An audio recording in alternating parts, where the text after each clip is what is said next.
Hello and welcome to a video from filmsbychris.com. That's Chris with the K. I'm Chris with the K.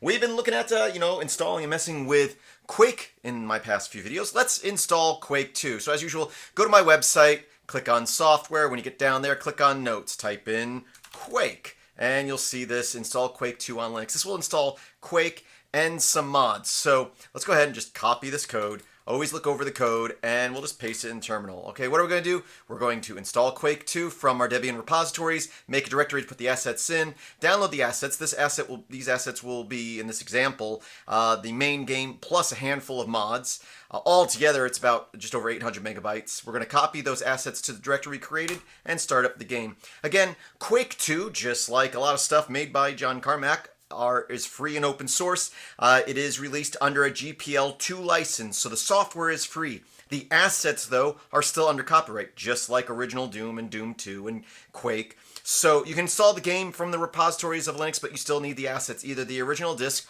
or find them somewhere online that you legally have the rights to download them from.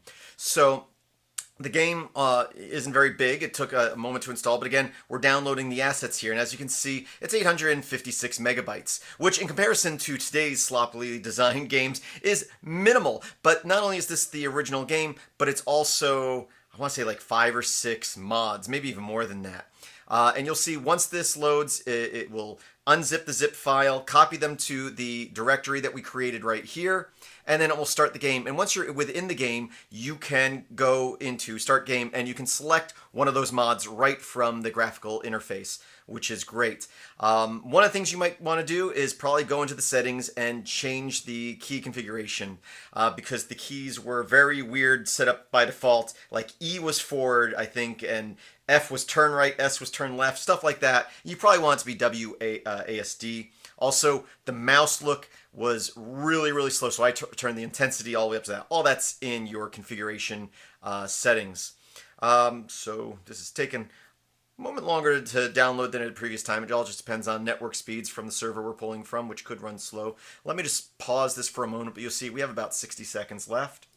Okay, we're back with about 10 seconds left in the download. I paused the video for a minute and a half. Altogether, it's taken 4 or 5 minutes to download, which again, did not take as long before. I'm downloading it from archive.org, which sometimes runs a little slow, but you may be pulling this off an old disk you have or some other source, so it all just depends. But from my understanding, I don't play many modern games, but most modern games, I think, take way longer than that to download and install. It opened up on my third monitor here. Here we go. So you're in here. So you have your menu options. Again, go into options, change your configurations for your keys, and like I said, I turned the mouse speed all the way up, or almost all the way up. You can change your video settings. I didn't have it go into full screen here because that might mess with my recording here, but we can definitely go into the game. We can start the game, plays a little intro video, and then you're playing. If we go back into game and we select game, and we go down here, there's an option for mods. And again, we downloaded a handful of mods. Here's the base one, but we go through all these, and we can run one of these mods. I'm not going to run it right now because even though I have my game set to windowed mode, it seems like every time I choose a mod and then click apply, it wants to go back to full screen mode, and I'm afraid that might mess up my recording because it changes the resolution of my monitor.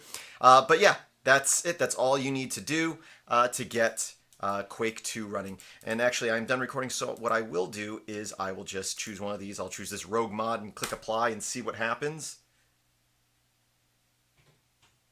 Give it a moment here.